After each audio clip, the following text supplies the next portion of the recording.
ये बहुत स्वागत योग्य कदम है जो यूजीसी इक्विटी बिल केंद्र सरकार द्वारा लाया जा रहा था। इस पर माननीय सर्वोच्च न्यायालय ने फिलहाल अगले आदेश तक के लिए रोक लगा दी है। ये एक सराहनीय कार्य है। इसे लेकर हम सब लोग फिलहाल इस बात को लेकर अब आशान्वित हैं कि सरकार जिस तरीके से मनमाने तौर पर बिल लाकर लोगों में पहले तो बात करती है सबका साथ और सबका विकास, फिर काम किसी विशेष वर्ग के लिए करने लग जाती है। मतलब सिर्फ और सिर्फ वोट बैंक की राजनीति के लिए अगर आप सब कुछ कर रहे हैं तो मुझे लग रहा है ये उचित नहीं है। आप नारा जब सरकार बनाने के लिए देते हैं तो सबका साथ सबका विकास करते हैं और उसके बाद फिर vote bank vote bank vote bank, इसके अलावा कुछ और नहीं बचता आपके पास।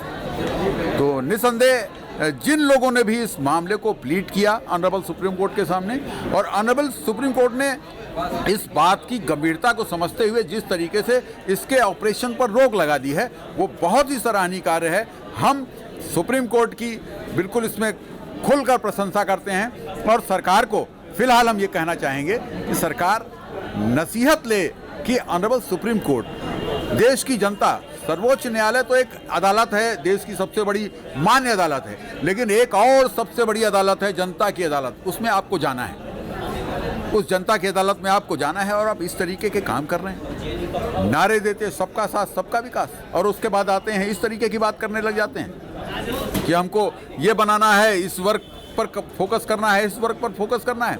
अरे आप सरकार बन गए तो सबके वोट से बने हैं, यह धारणा मन में लाइए। और यह धारणा जब आप मन में लाएंगे तो इस तरीके के जो बिरादरियों में मतभेद करने वाले जो बिल हैं ये बिल्कुल नहीं आएंगे, स्वतः नहीं लाएंगे। अगर आप इस मन से बात करेंगे, आप मन की बात, आपके मुखिया भी करते हैं तो मन की बात हम लोगों के भी मन की बात करें।